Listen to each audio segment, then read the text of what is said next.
Asap sisa pembakaran tubuh Mahendra masih mengepul tipis di udara.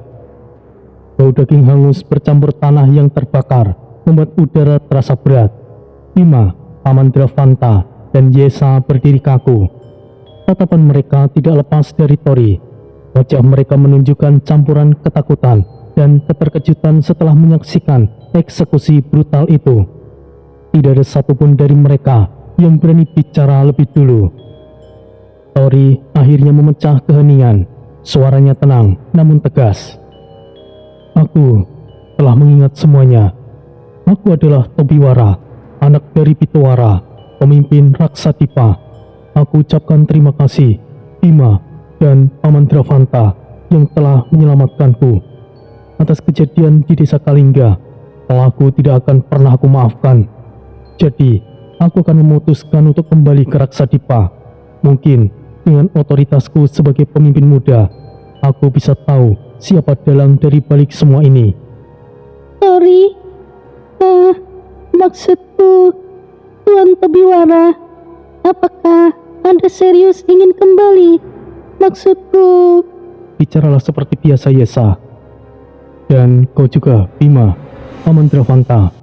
Meskipun ingatanku sudah pulih, bukan berarti aku melupakan kalian.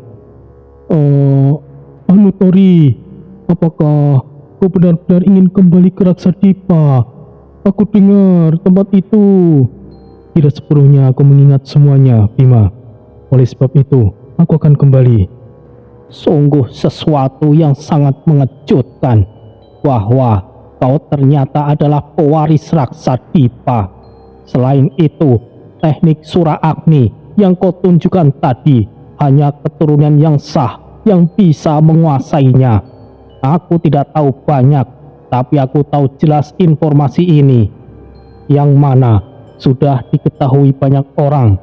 Dan jika kau kembali, maka kami juga akan ikut bersamamu, Tori. Bima, itu sangatlah berbahaya.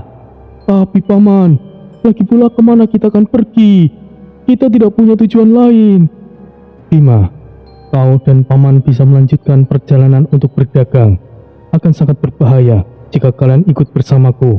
Ajak juga Yesa bersama kalian. Yesa langsung menggeleng dengan cepat. Tori, tidak. Aku akan ikut bersamamu. Aku tidak peduli jika itu mengancam nyawaku. Belum saatnya, Yesa.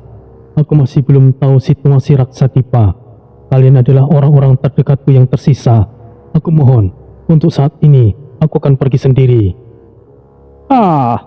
Apa yang Tori katakan benar, Bima.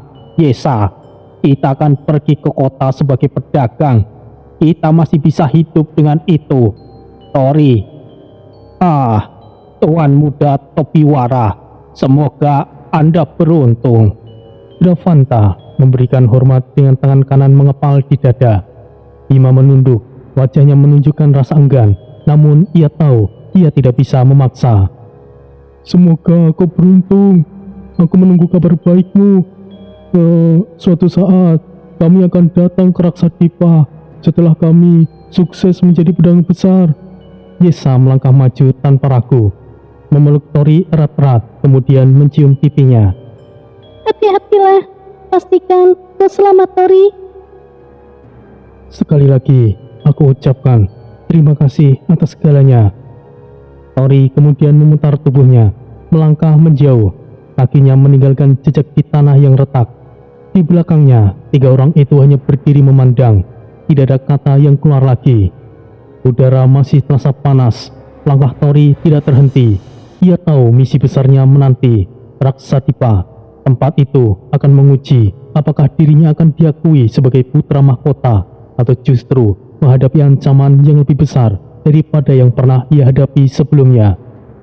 Langkah Tori cepat dan mantap saat meninggalkan Bima, Yesa, dan Paman Dravanta. Jalan setapak yang ia tempuh ini mulai berubah menjadi jalur tanah keras, diapit oleh pepohonan yang semakin jarang. Udara panas dari medan sebelumnya berganti menjadi hawa yang lebih lembab. Namun, pikirannya tidak terfokus penuh pada arah tujuan. Tiba-tiba, ia berhenti. Nafasnya teratur, tapi pandangannya kosong ke depan. Suara Troy terdengar jelas di kesadarannya. Kenapa kau berhenti bocah? Apakah kau menyesal meninggalkan mereka? Terutama wanita itu. Kau menyesal bukan? Karena belum mencicipinya. Apa yang kau katakan, Troy? Sial, apakah otakmu itu isinya hanya hal seperti itu? Kau terlalu munafik bocah. Lalu, kenapa kau berhenti? Aku tidak tahu jalan menuju Raksadipa. Apa kau bilang? Dasar bodoh. Kau tidak tahu arah kemana kau pergi begitu saja. Soal itu, aku tidak mau mereka menuntunku dan terlibat, Troy. Apakah kau tahu sesuatu? Dasar bodoh. Beruntunglah ada aku di sini bocah. Teruslah berjalan lurus. Setelah itu, ada di pertigaan belok kanan. Itu menuju hutan Jaladri. Raksadipa tidak jauh dari hutan Jaladri. Tanpa membuang waktu, Tori melangkah. Jalannya cepat, fokus pada instruksi yang diberikan Troy. Tidak lama, jalur tanah berganti dengan rumputan liar dan akar-akar pohon besar. Bau dedaunan lembab memenuhi hidungnya. Suara burung hutan bercampur dengan gemericik air dari kejauhan. Akhirnya, ia tiba di hutan Jaladri. Pohon-pohon tinggi dengan batang tebal menaungi hampir seluruh langit di atasnya. Jalan setapak hanya terlihat samar di antara semak. Tori menatap sekeliling. Ya, benar. Aku sedikit ingat tempat ini. Aku harus bergegas sebelum malam tiba. Tori mulai berlari, melewati akar-akar pohon yang menonjol, ranting-ranting yang menggantung, dan sesekali melompati batang pohon tumbang. Beberapa jam kemudian, cahaya mulai menembus lebih banyak celah pohon. Tanda ia sudah hampir keluar hutan. Begitu keluar dari hutan, ia menemukan sebuah sungai. Arusnya deras namun jernih. Sebuah jembatan batu tua membentang di atasnya, kokoh seperti dipenuhi lumut. Di sisi kiri jembatan berdiri sebuah pahatan batu besar dengan tulisan pudar, perbatasan wilayah Raksadipa. Tori membacanya dengan pelan. Baiklah, sepertinya aku sudah sampai di perbatasan wilayah Raksadipa. Suara Troy kembali terdengar di pikirannya. Hei bocah, Kenapa, Troy? berusahalah untuk menutupi kemampuanmu. Saat kau masih belum sepenuhnya bisa menguasai teknik Sura Agni, kau masih butuh pengalaman nyata. Untuk sementara berhati-hatilah. Gunakan hanya dalam situasi yang terpaksa. Ya, aku mengerti, Troy. Tori melangkah melewati jembatan.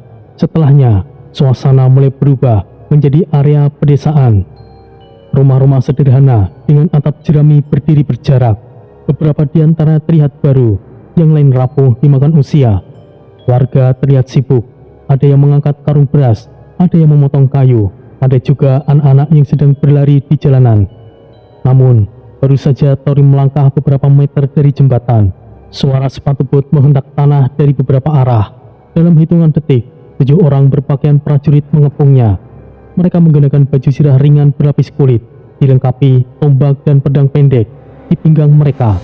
Posisi mereka rapi, formasi melingkar, dan mata mereka terlihat waspada. Tori dalam hatinya bergumam, sial, baru saja aku sampai. Apakah aku akan langsung mendapatkan masalah? Para prajurit itu saling bertukar pandang dengan singkat. Lalu salah satu di antara mereka yang terlihat sebagai pemimpin maju satu langkah. Senjatanya tetap terpegang erat, namun suaranya lantang. Selamat datang pemimpin muda. Mata Tori menyipit. Tidak ada ancaman dalam nada mereka, tapi juga tidak ada kesan santai. Suasana tegang masih terasa, seakan mereka menunggu reaksi darinya. Tori berdiri di tengah lingkaran 7 prajurit yang baru saja menyapanya. Tatapan mereka tajam, namun ekspresi wajahnya tetap datar, berusaha membaca situasi.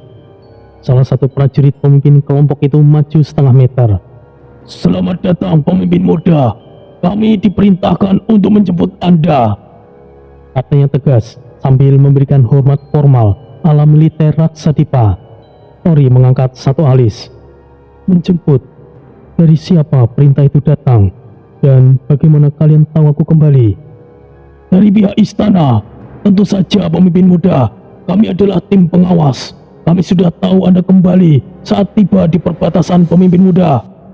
Jawaban itu terdengar masuk akal. Tapi ada nada yang membuat Tori tidak sepenuhnya yakin. Ia menoleh sebentar, memperhatikan atribut mereka. Jirah kulit hitam bertali merah, beberapa dengan pengawal istana resmi yang seharusnya menggunakan lapisan besi tipis dengan emblem Garuda Raksa di dada. Namun, ia memilih untuk tidak menunjukkan kecurigaannya. Jika begitu, tunjukkan jalannya. Baik, silakan pemimpin muda. Mereka mulai bergerak, formasi tetap mengelilinginya. Jalan mereka ambil bukan menuju jalur utama kota, melainkan melewati pemukiman kecil, lalu berbelok arah ke barat daya. Tori mulai mencatat rute itu dalam pikirannya. Bocah, ini tidak seperti terlihat jalur resmi ke Asurat Daya. Ya, aku tahu ada yang aneh dengan mereka. Tapi untuk saat ini, kita ikuti saja. Belum sampai setengah perjalanan, suara hentakan langkah cepat terdengar dari depan. Dari arah jalan utama, sekelompok pasukan berseragam resmi muncul.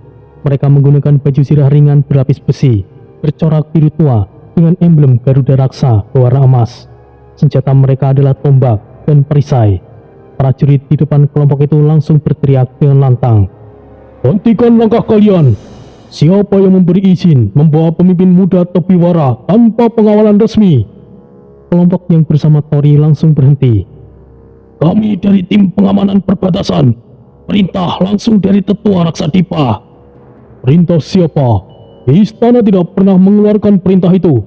Kami pengawal resmi dari Istana Asuradaya. Pemimpin muda Tobiwara berada di bawah perlindungan kami. Jadi mohon kerjasamanya, biar kami yang ambil alih. Suasana langsung tegang. Beberapa prajurit dari kedua belah pihak mulai mengencangkan genggaman pada senjata mereka. Tori hanya diam, hanya memperhatikan. Ia tahu satu gerakan salah bisa memicu pertempuran di tempat. Pimpinan kelompok pertama mencoba menekan. Jika kalian menghalangi, kami akan anggap kalian melawan otoritas tetua. Jika begitu, bawalah masalah ini ke Dewan. Saat ini, pemimpin muda ikut dengan kami. Kalian mau menyeretnya dengan paksa di depan mata pengawal istana. Ketegangan berlangsung beberapa detik. Suara derap kuda terdengar dari kejauhan semakin mendekat, membuat prajurit kelompok pertama mulai saling berpandangan. Menyadari situasi bisa berbalik tidak menguntungkan. Akhirnya, pemimpin mereka menurunkan nada suaranya. Baiklah, kami tidak ingin membuat kegaduhan di wilayah publik. Pemimpin muda, silakan ikut dengan kalian. Semuanya, ayo kita mundur. Tori hanya menatap sebentar, lalu melangkah ke arah pengawal Asuradaya. Formasi mereka langsung menutup rapat, mengelilinginya, dan bergerak menuju pusat kota. Begitu kelompok pertama menjauh, salah satu prajuritnya mendekat ke arah pimpinannya. Tetua pertama tidak akan senang mendengar kita gagal. Aku tahu, kita tetap dapatkan tujuannya. Segera kirim laporan pada tetua pertama. Katakan bahwa Tobiwara sudah kembali dan kini berada di bawah pengawasan Asuradaya. Hanya masalah waktu sebelum kita mendapatkannya. Sementara itu, di sisi Tori, salah satu pengawal Asuradaya berbicara dengan pelan. Tuan muda, harap tetap bersama kami. Beberapa fraksi di Raksadipa mungkin tidak menerima Anda begitu saja. Ini merepotkan. Baiklah, aku mengerti. Hanya pastikan aku sampai di istana. Siap, Tuan muda. Pengawal itu berbicara sendiri dalam batinnya. Entah apa yang berbeda dengan Tuan muda. Biasanya ia gugup berbicara kepada kami. Ia terlihat berbeda. Kemudian, pengawal bergerak dengan cepat, membentuk formasi ketat di sekeliling Tori. Derap kaki mereka bergema di jalan berbatu, membuat warga yang sedang beraktivitas menoleh. Namun, segera menundukkan pandangan begitu melihat emblem Garuda Raksa di dada pasukan. Tori tetap diam, menyesuaikan langkahnya dengan irama pasukan. Dalam hatinya, ia bertanya-tanya kenapa mereka terburu-buru dan memilih jalur sempit yang melewati gang-gang kecil kota. Salah satu pengawal di sisinya berbicara dengan cepat. Tuan muda, kita tidak akan melewati gerbang utama. Terlalu banyak mata di sana. Ikuti saja arahan kami. Roy, ada yang aneh. Bukankah kita harus melewati jalan yang resmi? Kalau mereka memang menghindari gerbang, berarti Istana Asuradaya sedang dalam kondisi yang buruk, bocah. Kau sebaiknya jangan banyak bicara, dengarkan saja mereka. Beberapa menit kemudian, mereka sampai di sebuah lorong besar yang ujungnya terlihat dinding tinggi berwarna hitam kelam. Menara penjaga nampak dari sudut, tapi tidak ada tanda-tanda aktivitas. Ramai seperti istana pada umumnya. Gerbang samping berlapis baja dibuka dari dalam. Suara engsel besi berdecit pelan. Dua prajurit berjaga di balik pintu, segera memberi hormat begitu melihat Tori. Begitu masuk, barisan langsung dibubarkan. Pengawal yang memimpin, seorang pria tinggi berkulit sawo matang dengan rambut diikat ke belakang mendekat ke arah Tori. Tuan muda, selamat datang kembali di Istana Asuradaya. Meskipun begitu, keadaan sudah tidak seperti dulu lagi. Tori menatap sekeliling. Halaman dalam istana nampak sepi. Tidak ada keramaian para abdi atau lalu lalang para pejabat. Hanya puluhan pengawal bersenjata yang terlihat. Sebagian sedang memeriksa persediaan senjata. Sebagian lainnya berlatih di tanah lapang. Apa yang terjadi di sini? Tidak ada lagi petinggi yang tersisa di sini. Semua fraksi yang dulunya mendukung Istana Asuradaya kini sudah memihak cabang mereka masing-masing, Tuan Muda. Kami yang tersisa hanyalah pengawal istana. Sejak kepergian ayah Anda, Pitowara, dan hilangnya Anda, istana ini kehilangan kekuatan politik. Jika bukan karena loyalitas, tempat ini sudah lama jatuh ke tangan pihak lain. Jadi, ayahku belum kembali ya? Itu benar, Tuan Muda. Tidak ada kabar sama sekali. Kami bertahan di sini hanya untuk menjaga kemungkinan Anda atau beliau telah kembali. Tapi Tuan Muda, kembalinya Anda tidak bisa diumumkan begitu saja. Terlalu banyak mata yang mengawasi. Jika kabar ini tersebar sekarang, kita tidak akan sempat bersiap sebelum mereka datang merebut Anda. Kalau begitu, apa rencanamu? Kami akan menyembunyikan Anda untuk sementara. Ada ruang bawah tanah yang hanya diketahui oleh pengawal Asuradaya, aman dari mata-mata dan serangan mendadak. Sementara itu, kami akan mencari informasi tentang keberadaan ayah Anda dan memantau gerakan fraksi-fraksi lain. Bocah, ini informasi penting. Ayahmu menghilang, istana tanpa kekuatan politik, dan semua fraksi telah terpecah. Jika kau ingin memegang kendali, ini bukan saatnya hanya bersembunyi. Tapi untuk sekarang, kau harus tahu masalah keseluruhan sebelum bertindak. Tori menarik nafas dalam. Baiklah, aku ikuti rencana kalian. Tapi, aku ingin laporan rutin tentang semua yang terjadi di luar, sekecil apapun informasinya. Dimengerti. Sekarang ikut saya, Tuan Muda. Mereka bergerak ke sisi barat istana. Sebuah pintu besi kecil terbuka, mengarah ke lorong sempit yang menurun tajam. Bau lembab langsung terasa. Di ujung lorong, ada ruangan besar dengan dinding batu, diisi rak senjata, perbekalan, dan tempat tidur yang sederhana. Mulai sekarang, ini adalah tempat Anda, Tuan Muda. Kami akan bergantian berjaga di pintu masuk. Tidak ada seorang pun selain pengawal Asuradaya yang bisa masuk. Baiklah, kita lihat berapa lama aku harus tinggal di sini sebelum situasinya mulai berubah. Kami akan pastikan Anda tetap aman sampai saatnya tiba, Tuan Muda. Tori duduk di bangku kayu. Ia menatap lantai. Kepalanya satu hal jelas, ia tidak bisa selamanya hanya menjadi tuan muda yang sedang disembunyikan. Kabar kembalinya pemimpin muda Tobiwara sudah lama menyebar di pasar-pasar, rumah minum, hingga balai pertemuan desa-desa Raksadipa. Namun, seperti yang dikhawatirkan para pengawal Asuradaya, tidak ada satupun fraksi yang bergerak langsung untuk menyerangnya. Entah itu karena para tetua sedang menunggu waktu yang tepat, atau mereka terlalu berhati-hati. Tidak ada yang tahu yang pasti. Beberapa bulan berlalu, Tori tetap berada di ruang bawah tanah istana Asuradaya. Selama itu, ia mendapat laporan rutin tentang situasi setiap cabang kekuasaan Raksadipa. Siapa yang memulai memperluas pengaruh, siapa yang kehilangan wilayah, dan siapa yang diam tapi mempersiapkan kekuatan. Pagi itu, Tori duduk di bangku batu sambil menatap peta besar yang terbentang di meja. Tatapannya fokus pada wilayah-wilayah yang ditandai dengan tinta merah. Tori mengetuk ujung jarinya ke meja.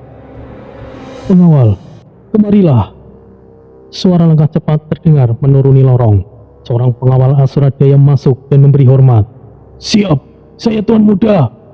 Sekarang, aku akan keluar dari sini. Aku rasa tidak ada gunanya untuk bersembunyi lagi. Tapi Tuan Muda, ini untuk keamanan Anda. Untuk keamananku atau untuk memenjarakanku? Tuan Muda, bukan seperti itu. Jika begitu, patuhi perintahku. Baik, dimengerti Tuan Muda. Beberapa menit kemudian, dua pengawal mengawal Tori melalui lorong keluar yang jarang digunakan. Udara luar terasa segar setelah berbulan-bulan menghirup aroma lembab ruang bawah tanah. Mereka menaiki kereta ringan yang ditarik kedua hitam yang terkenal karena kekuatan dan kecepatannya. Sepanjang perjalanan, Tori melihat Raksadipa dari balik tirai kereta. Pasar penuh orang, tapi banyak mata yang memperhatikan. Anak-anak menunjuk, beberapa pedagang membungkuk, namun ada juga wajah-wajah yang datar, tanpa ekspresi, hanya mengamati. Pengawal di depan memberikan isyarat tangan. Kereta berbelok melewati jalan besar menuju distrik utama kota. Tidak lama, kejauhan terlihat gerbang Mandira, Vargaha. Dindingnya menjulang, ukiran naga bersayap di sisi kanan dan kiri. Gerbang nampak kokoh meski dimakan oleh waktu. Kereta berhenti di halaman luar. Para penjaga gerbang memberi hormat dengan cepat. Tuan Muda Tobiwara, selamat datang kembali di Mandira Graha. Tori kemudian turun, memandang bangunan. Bentuknya masih sama seperti dalam ingatannya. Lantai 3 utama, sayap timur untuk ruang administrasi, sayap barat untuk balai tamu dan latihan, dan aula tengah sebagai kediamannya. Namun, ia juga melihat tanda-tanda ketidakaktifan. Beberapa halaman dipenuhi dedaunan kering, dan juga patung-patung penjaga batu tak sebersih dulunya. Bersihkan semua ini. Aku tidak ingin tinggal di tempat yang terlihat mati. Dimengerti Tuan Muda. Begitu memasuki aula utama, suara langkah mereka bergema di lantai batu. Debu tipis terlihat beberapa di sudut. Tapi tata letak ruangan tidak berubah. Meja kayu hitam besar, kursi berlapis baja ringan, dan juga rak-rak berisi gulungan dokumen lama. Tori berjalan perlahan ke arah kursi utama di ujung ruangan. Kemudian ia duduk sejenak. Baiklah, sekarang aku sudah kembali. Kita lihat siapa yang akan mulai bergerak lebih dulu. Pengawal yang menemaninya berdiri di sisi pintu, siap menunggu perintah. Tuan Muda, kami hanya menempatkan penjagaan penuh di sekitar istana ini. Jika ada tamu yang datang, kami akan melaporkannya langsung kepada Anda. Lakukan dan kirimkan semua laporan terakhir dari pengintai. Aku ingin tahu siapa saja yang bergerak di luar. Siap! Di luar, suara teriakan perintah mulai terdengar saat para pengawal menempatkan diri. Sementara itu, di berbagai sudut Raksadipa, kabar kepulangan Tobiwara kembali berembus kencang.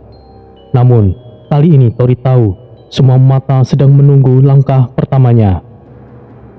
Begitu memasuki halaman istana Mandira Graha, Tori langsung melihat betapa kosongnya tempat itu. Dahulu, istana Putra Mahkota selalu dipenuhi pelayan, prajurit, dan tamu dari berbagai fraksi.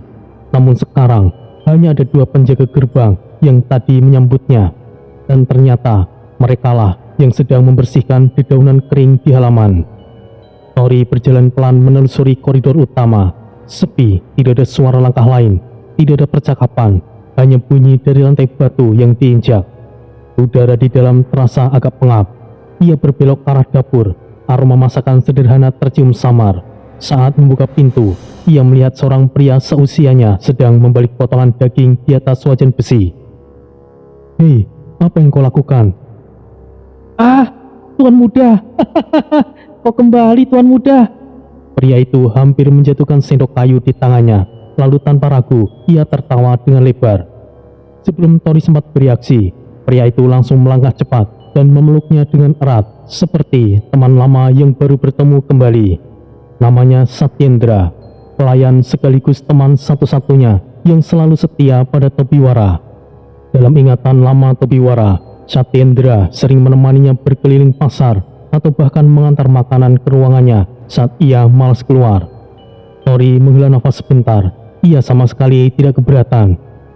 Hei, apa yang kau lakukan di sini? Makanan yang sangat buruk.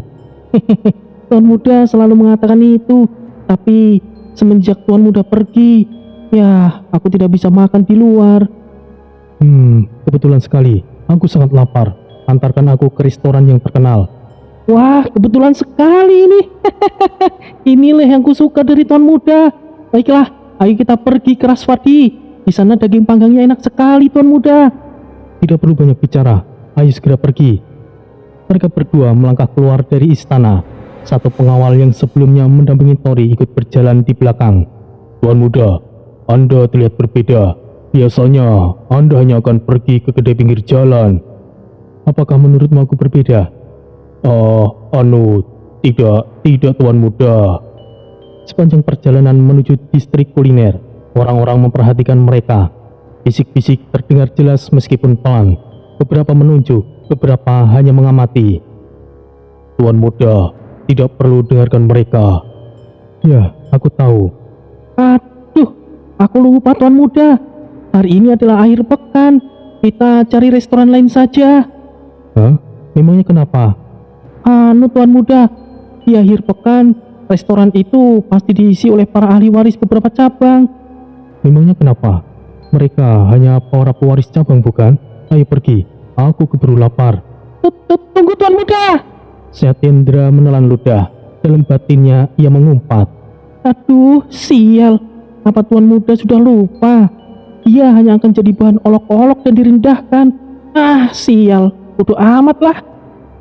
Dahulu, Tobiwara memang sering menjadi sasaran hinaan dan pelecehan, terutama karena ia terlahir cacat dan meridian yang rusak. Tapi kali ini, Tori bukanlah Tobiwara yang dulu. Bahkan, sebagian ingatan Tobiwara yang kelam itu mulai jelas di benaknya. Dan di langkah-langkah berikutnya, ia sudah memutuskan. Di restoran itu, Tori berharap ada yang mencari masalah dengannya. Dengan begitu, mereka akan langsung mendapatkan balasan kejam dari Tori. Begitu pintu restoran itu terbuka, aroma daging panggang bercampur bumbu rempah langsung menyeruak. Suara gelak tawa, denting gelas, dan hentakan meja bercampur menjadi satu. Mayoritas kursi lantai bawah dipenuhi para pendekar dari berbagai cabang Raksadipa. Mereka menggunakan pakaian mewah, bersenjata indah, dan membawa aura sombong yang khas. Begitu mereka melihat Tori masuk bersama Satyendra, bisik-bisik langsung terdengar jelas. Hei, lihat! Pemimpin muda yang tidak berguna itu. Untuk apa dia kemari? Dia kemari hanya ingin dipermalukan seperti biasanya. Satyendra yang berjalan satu langkah di depan Tori langsung menghentikan langkahnya dan menatap tajam ke arah mereka. Apa yang kalian katakan? Beraninya kalian menghina Tuan Muda? Keributan itu membuat sebagian pengunjung menoleh. Beberapa orang duduk di sudut berhenti mengunyah. Tapi ada 3 pria berbadan kekar yang justru berdiri dari meja. Apa yang kau katakan, pelayan rendahan? Tuan mudamu adalah orang yang tidak berguna. Apa kau berani bicara seperti itu pada kami, Tendangan keras mendarat di dada Satyendra. Tubuhnya terpental ke belakang, menghantam kursi, lalu jatuh ke lantai dengan darah segar mengalir dari sudut bibirnya. Beberapa kursi terbalik. Suara retak, kayu patah terdengar. Pengawal pribadi Tori yang menunggu di luar menoleh kaget, tapi sesuai perintah keamanan restoran, ia tidak diperbolehkan untuk masuk. Lihatlah pelayan yang menyedihkan itu. Karena dia berani membentak kita, maka kita akan potong lengannya. Bagaimana? Wah, itu bagus. Ya, ayo lakukan. Satyendra meskipun terbatuk darah, mencoba menegakkan badan, dan dalam hatinya ia bergumam. Sial. Tuan Muda, selama ia baik-baik saja, aku tidak keberatan jika harus menanggung ini, daripada Tuan Muda mengalami penghinaan. Menyesalah karena berani sembarangan kepada kami. Bahkan Tuan Mudamu tidak akan bisa menyelamatkanmu. Lihat, bahkan ia gemetaran. Sementara itu, di lantai atas, 7 meja besar disatukan. Di sana duduk para pewaris langsung cabang dari Raksadipa. anak-anak muda berbakat yang terkenal di kalangan pendekar. Cabang pertama, Yaksina Badra, anak lelaki tetua pertama, Barga Vioma yang bernama Viran Vioma. Cabang kedua, Bisa Madara, anak lelaki tetua kedua, Rudra Kemya. Cabang ketiga, Kamarpita, anak adopsi tetua ketiga, Sivani Falka. Cabang keempat, Harta Kendra, anak tetua keempat, Ajrit Kandra.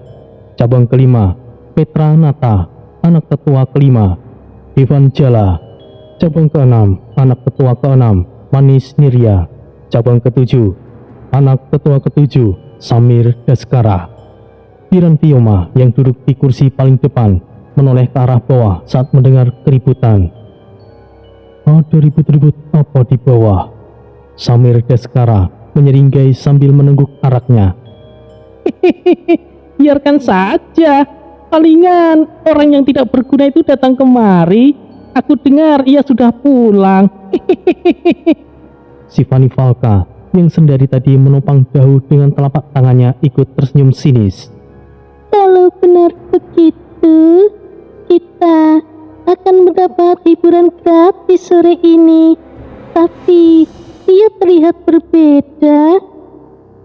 Mereka semuanya berdiri berjalan ke pagar pembatas lantai. Di sana, mereka bisa melihat jelas bagaimana Satyendra berlutut sambil menahan darah di mulut. Sementara Tori berdiri dalam diam. Ajrit Kandra menepuk bahu Devan Jala.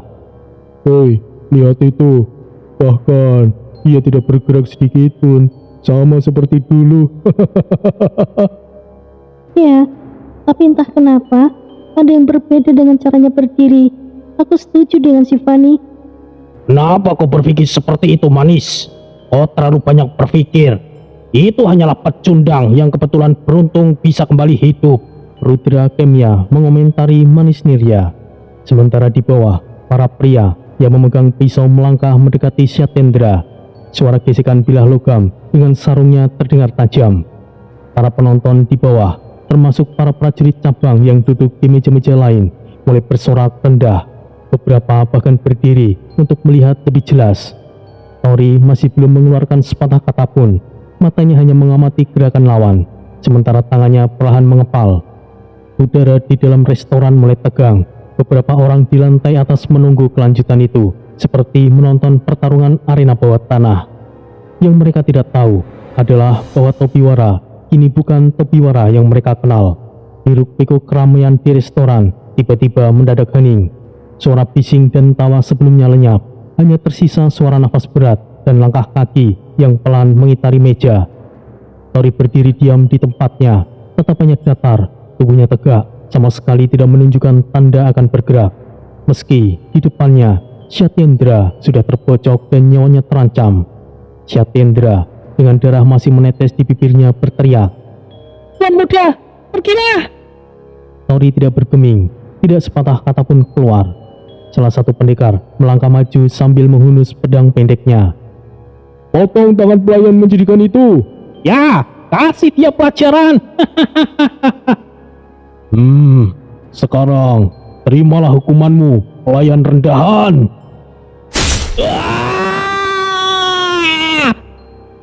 Petikan kesakitan langsung mengguncang ruangan. Semua orang membelalak. Pendekar yang hendak memotong tangan Satyendra justru berlutut sambil menatap sisa tangan kanannya yang terputus. Darah muncrat membasahi lantai. Apa ini? Tanganku! Tori sudah berdiri di belakangnya. Gerakannya begitu cepat hingga nyaris tidak terlihat. Tangannya masih memegang pisau melengkung tipis berukuran satu lengan. Pendekar itu meraung. Brengsek! Apa yang kau lakukan? Manusia tidak berguna! Tori tidak memperdulikannya. Ia menoleh pada pelayannya. Hei, Satyendra, apakah kau baik-baik saja? Aku baik-baik saja, Tuan Muda. Apa yang barusan? Katakan padaku, apa hukuman bagi yang berani menghina pemimpin muda? Tuan Muda, apa yang kau maksud? Lebih baik kita pergi dari sini. Katakan saja, Satyendra. Itu hukuman mati, Tuan Muda. Dalam satu gerakan cepat, Kepala pendekar yang telah kehilangan tangan itu terpisah dari tubuhnya. Tubuhnya roboh menghantam lantai. Darah mengalir deras membentuk genangan di bawah kursi. Tori berbalik, suaranya menggelegar. "Siapa yang menghina dan menertawakanku sebelumnya? Potong tangan kalian, atau kalian akan mati." Beberapa orang yang sebelumnya tertawa kini terdiam. Wajah mereka langsung pucat. Dua sosok melompat turun dari lantai atas. Piran Vyoma, anak tetua pertama, mendarat dengan tenang. Sementara Samir Daskara, anak tetua ketujuh, tersenyum mengejek. "Aku tidak mengira pemimpin muda akan datang kemari. Tolong jangan diambil hati. Maafkan mereka, pemimpin muda." Kenapa kau harus bersikap baik kepada pecundang itu? "Siapa yang kau sebut pecundang?" Samir membalas tanpa ragu. Apakah kurang jelas? Pemimpin muda, siapa yang pecun? Satu tamparan dari Tori membuat tubuh Samir terpental menghantam meja, memecahkan piring dan gelas, lalu jatuh ke lantai dengan dentuman keras. Semua orang di lantai bawah maupun atas terkejut. "Apa-apaan itu? Itu adalah tenaga dalam. Bagaimana itu mungkin? Bukankah Tobiwara?" "Katakan lagi, siapa yang kau sebut pecundang?" "Cukup, ini akan menjadi masalah besar jika diteruskan." Piran segera menahan langkahnya. Devanjala, anak tetua kelima, ikut berbicara.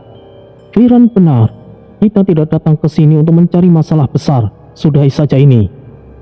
Ketegangan di ruangan mulai menurun. Setelah beberapa menit negosiasi singkat, para pewaris cabang satu persatu meninggalkan restoran. Namun sebagian dari mereka melempar tatapan tajam ke arah Tori. Kini hanya tersisa Tori dan Satyendra di ruangan itu. Beberapa pengunjung yang tidak berani membuka mulut, bisik-bisik mulai terdengar dari sudut ruangan. Kabar tentang pemimpin muda Tobiwara yang kini tidak bisa diprovokasi lagi mulai menyebar. Satyendra sambil memegangi dadanya menatap Tori dengan campuran lega dan heran. Tuan muda, bukan hanya berbeda, Anda benar-benar berubah. Tori hanya diam, pandangannya lurus ke pintu keluar. Hari itu, pesan sudah disampaikan. Siapapun yang mencoba merendahkannya akan membayar harga yang mahal. Keributan di restoran itu akhirnya mereda. Meja-meja yang pecah dan lantai yang berlumuran darah sudah dibersihkan oleh para pelayan. Para jenius muda dari 7 cabang telah pergi, sebagian dengan wajah masam, sebagian lagi dengan senyuman tipis penuh makna. Mereka tidak keluar karena kalah ataupun takut, tapi karena tidak sudi berbagi ruangan dengan Tobiwara. Tori tidak mempermasalahkannya, justru dengan begitu ia bisa makan dengan tenang. Di lantai atas restoran, sebuah meja besar ini hanya ditempati oleh Tori dan Satyendra. Piring-piring berisi daging panggang, nasi beras merah, dan juga sup rempah tersaji. Satyendra menyendok nasi sambil melirik tuannya. Tuan muda, aku tidak menyangka Anda bisa menggunakan seni bela diri. Aku turut senang. Sekarang mungkin tidak akan ada yang meremehkan Anda, Tuan muda. Anda telah mampu menggunakan tenaga dalam. Setidaknya Anda setara dengan prajurit tingkat kedua. Prajurit tingkat kedua? Apakah ada tingkatan dalam seni bela diri? Tuan muda tidak tahu. Ya itu wajar sih. Baiklah, akan aku jelaskan Tuan muda. Ia merampikan duduknya, kemudian mulai menjelaskan sambil sesekali menunjuk dengan jari untuk memberikan penekanan. Di jagat Agni, seni bela diri dibagi dalam beberapa tingkatan yang dikenal sebagai istilah Parna Sakti, Tuan muda. Ada 7 tingkat utama yang diakui, meskipun konon ada yang lebih tinggi lagi. Tori menyandarkan tubuhnya, mendengarkan dengan serius. Pertama, prajurit tingkat 3. Dalam bahasa kami menyebutnya Tirtavira. Ini adalah tahapan dasar. Mereka adalah para ahli bela diri yang sudah menguasai teknik fisik sepenuhnya, mampu bertarung tanpa senjata atau dengan senjata biasa. Tidak ada tenaga dalam di tahap ini, hanya kekuatan fisik dan keterampilan murni.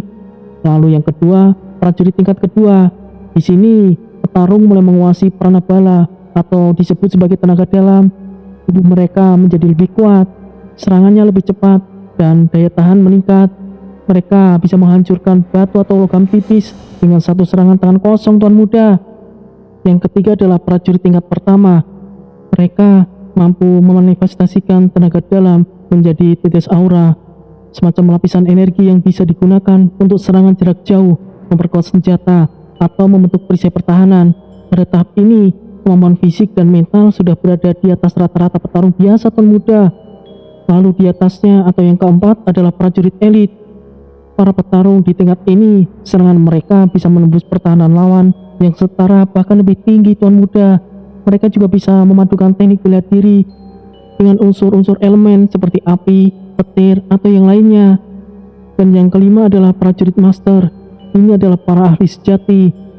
Seseorang prajurit ini bisa mengalahkan puluhan prajurit tingkat pertama sekaligus. Mereka juga jarang terlihat. Kebanyakan memilih mengejar atau mungkin menjaga posisi penting di istana. Lalu keenam, prajurit Grandmaster. Jumlah mereka sangat sedikit. Mereka adalah legenda hidup, memiliki kekuatan yang merubah jalannya dalam pertempuran sendirian. Konon, satu Grandmaster mampu mengalahkan satu pasukan besar tanpa bantuan Tuan Muda. Ternyata kau tahu banyak, Satendra. Masih ada lagi Tuan Muda. Yang terakhir adalah Supreme Master. Tingkat ini hampir seperti mitos. Mereka mampu mengendalikan apapun, kekuatan jiwa ataupun roh. Serangan mereka bisa menghancurkan musuh tanpa menyentuhnya, dan pertahanan bisa menangkis serangan apapun. Tidak ada catatan resmi berapa banyak yang mencapai tingkat ini, tapi kisah mereka masih menjadi bahan pembicaraan di seluruh Raksadipa. Dan konon, di atas Supreme Master masih ada lagi, tapi aku tidak tahu. Kau bilang ada yang lebih tinggi lagi. Itu benar Tuan Muda. Para tetua menyebutnya Anata Guru. Di tingkatan itu, seseorang sudah melampaui konsep pertarungan biasa. Dan untuk nama lainnya aku tidak tahu. Mereka bukan hanya pejuang, tapi penguasa hukum alam. Tapi itu hanya legenda. Belum pernah ada yang membuktikannya di zaman ini Tuan Muda. Ternyata seperti itu. Memang semuanya itu pasti memiliki tingkatan. Setidaknya aku memahami hal ini. Aku akan berusaha naik tingkat agar tidak diremehkan lagi. Wah, kalau begitu Tuan Muda harus serius berlatih. Aku percaya Tuan Muda akan berhasil. Suasana di meja makan kembali tenang. Hanya terdengar suara sendok dan garpu yang beradu dengan piring. Namun di sudut ruangan, beberapa mata masih mengamati Tori. Berita tentang kejadian hari itu jelas akan menyebar lebih cepat dari yang ia bayangkan. Lalu, sementara itu di lokasi lain, Balairung Mahavirya di cabang pertama Raksadipa terasa dingin dan penuh wibawa. Pilar-pilar batu hitam berukiran lambang pasukan utama berdiri kokoh, sementara bendera perang dengan simbol khusus Raksadipa tergantung di kedua sisi dinding. Di ujung ruangan, di atas singgasana tinggi berlapis besi dan emas, duduk Barga Vyoma, tetua pertama dan pemimpin cabang militer terkuat Raksadipa. Langkah kaki bergema di lantai batu. Seorang pemuda berpawakan tegap dengan tatapan tajam melangkah masuk dengan mantap. Ia adalah Viran Vyoma, putra tunggal Barga Vyoma, salah satu jenius muda terkuat generasinya. Setidaknya itulah yang diketahui. Ayah, kau harus mendengar ini. Apa yang ingin kau katakan, anakku? Topi wara ayah, pecundang itu telah kembali. Kenapa? Biarkan saja. Hanya masalah waktu untuk menyingkirkannya.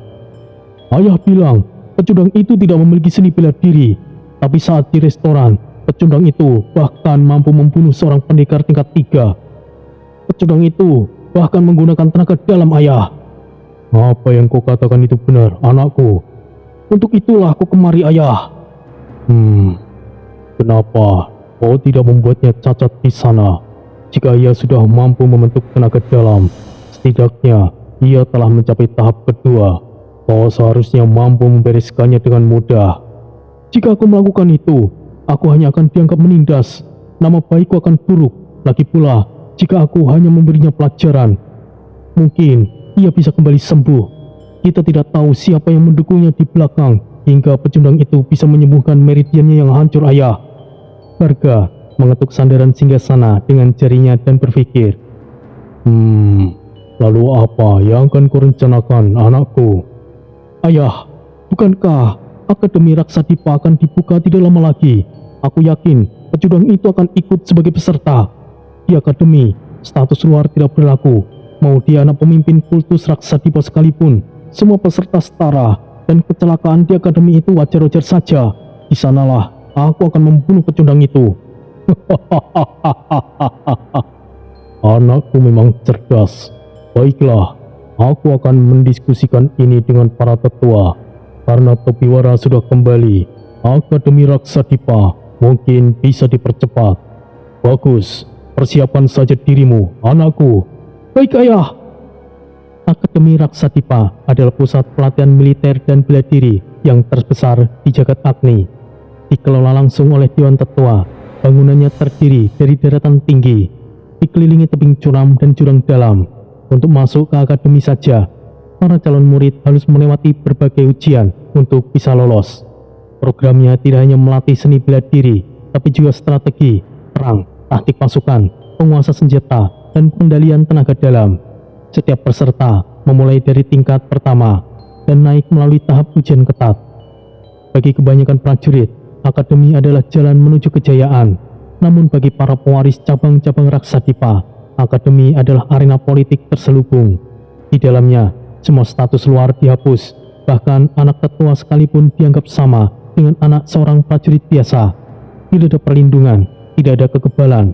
Karena itu, kecelakaan di akademi sering dianggap ujian alami. Banyak peserta yang tewas atau cacat tanpa pernah ada penyelidikan resmi. Mereka yang bertahan hingga lulus akan mendapatkan hak untuk memimpin pasukan, dan yang menempati peringkat tertinggi bahkan berpeluang menjadi pemimpin pusat Raksadipa di masa depan. Bagi Viran, akademi bukanlah sekedar tempat latihan, itu adalah arena eksekusi yang sah, dan jika rencananya berjalan, Topiwara tidak akan keluar dari sana dengan nafas masih utuh. Sementara itu, di ruang pribadinya di Mandira Graha, istana pusat keluarga Topiwara, Tori duduk di kursi panjang berlapis kain merah tua. Di tangannya ada sebuah gulungan surat yang terbuat dari kertas kulit berkualitas tinggi dengan segel emas berbentuk Vajrasima, lambang resmi Raksadipa. Ia membuka gulungan itu perlahan, membaca setiap baris. Undangan resmi untuk mengikuti Akademi Raksadipa. Pelaksanaan dimajukan menjadi 1 bulan dari sekarang. Disetujui oleh Dewan Tetua. Keputusan ini diambil untuk menentukan calon pemimpin kultus Raksadipa. Menghilangnya pemimpin kultus menempatkan Raksadipa di ambang kekacauan. Akademi ini adalah jalan yang dianggap adil bagi semua calon pewaris tanpa kecuali. Apa-apaan ini? Belum lama aku tiba, akademi sudah dimulai saja. Jelas mereka meremehkanku. Di dalam kesadarannya, suara Troy terdengar jelas, bergema di ruang spiritualnya. Bocah, itu sudah jelas. Kalau saja kau tidak gegabah mengeluarkan kemampuanmu di restoran itu, bukankah aku sudah memperingatkanmu? Jika aku tidak bertindak, Syatendra akan mati. Dia satu-satunya yang paling setia kepada Topiwara. Menurutmu, apakah aku harus mengikuti akademi itu, Troy? Aku merasa ini buang-buang waktu. Aku harus segera menemukan warisan naga terakhir. Dasar bocah, kau pikir karena kau menginginkannya, warisan naga terakhir akan langsung jatuh ke tanganmu begitu saja? Warisan itu tersebar di 3 lokasi berbeda di wilayah jagat Agni. Kau tidak bisa mencarinya dengan kemampuanmu sekarang. Dan ingat, teknik surah Agni yang kau pelajari di dalam gua itu masih belum sempurna. Hal pertama yang harus kau lakukan adalah menjadi kuat. Sempurnakan teknik surah Agni itu. Ini sangat merepotkan. Kenapa tidak kau tunjukkan saja di mana sisa teknik itu berada? Itu berada di Akademi Raksadipa, bocah. Benarkah? Baiklah, aku akan mengikuti akademi itu. Tapi ingatlah bocah, jangan gunakan teknik surah Agni sebelum benar-benar kau menguasainya. Kalau para tetua tahu kau memiliki teknik itu, kau akan mati lebih cepat. Lalu, bela diri apa yang harus aku gunakan? Aku bahkan tidak bisa menggunakan kekuatan Shenlong. Pergilah ke cabang ke-6, bocah. Pusat Informasi dan Kitab Seni Bela Diri. Temui tetua ke-6, Aswaka Nirya. Dia memegang kendali penuh atas perpustakaan Raksadipa. Kau bisa mempelajari teknik lain di sana. Ia tidak akan menolakmu, karena kau adalah Topiwara, anak dari pemimpin Raksadipa. Kau punya akses untuk masuk. Baiklah, besok pagi aku akan pergi ke perpustakaan Raksadipa. Keesokan paginya, Udara pagi di Mandira Graha mulai sejuk, namun syarat dengan ketegangan. Pasukan penjaga berlapis baju sirah berjaga di setiap gerbang. Tori melangkah keluar, ditemui Satyendra yang membawa kantong kecil berisi bekal perjalanan. Tuan muda, apakah benar kita akan pergi ke perpustakaan? Itu cukup jauh. Setidaknya butuh setengah hari perjalanan dari sini. Benar, kita akan pergi sekarang. Kereta kuda dengan hiasan lambang Topiwara sudah menunggu di halaman. 2 ekor kuda hitam besar terlihat, menarik perhatian para pelayan. Satyendra naik lebih dulu, memastikan semua perlengkapan ada. Selama perjalanan, mereka melewati jalan utama yang dipenuhi prajurit patroli. Di kejauhan, terlihat menara tinggi, menjulang seperti tombak raksasa. Setibanya di sana, 2 penjaga menghentikan mereka. Berhenti, sebutkan identitas dan tujuan. Satyendra maju, memperlihatkan lencana emas. Ini Tuan Muda Topiwara, anak pemimpin pusat Raksadipa. Kami datang untuk bertemu tetua ke-6. Baiklah, silakan masuk Tuan Muda. Mereka memasuki aula luas dengan rak-rak kayu tinggi berisi gulungan kitab, senjata antik, dan artefak pelatihan. Di ujung ruangan, seorang pria tua berambut putih, berjubah hitam bertepi emas, sedang membaca kitab tebal. Matanya tajam meski tubuhnya terlihat rapuh. Oh, Tuan Muda Topiwara, akhirnya kau datang. Aku sudah mendengar keributan yang kau buat di restoran itu. Salam tetua ke-6. Aku membutuhkan teknik bela diri. Bisakah tetua mengizinkan aku untuk melihat-lihat perpustakaan? Tentu saja pemimpin muda, ikut aku. Mungkin saja ada teknik yang cocok untukmu. Pilih saja semua koleksi bela diri yang ada di kultus kita. Tapi jika berkenan, aku akan rekomendasikan seni bela diri yang cocok untukmu pemimpin muda. Baiklah, terima kasih. Tunjukkan jalannya. Mari pemimpin muda. Langkah mereka menuju ruang dalam perpustakaan terasa berat. Udara di sana lebih dingin dan aura tekanan membuat Satyendra sedikit gugup. Tapi teknik apa yang akan diberikan tetua Asvaka? Dan apakah Tori akan mampu menguasai dalam waktu 1 bulan sebelum Akademi Raksadipa dimulai? Atau ada sesuatu niat tersembunyi dari tetua Asvaka?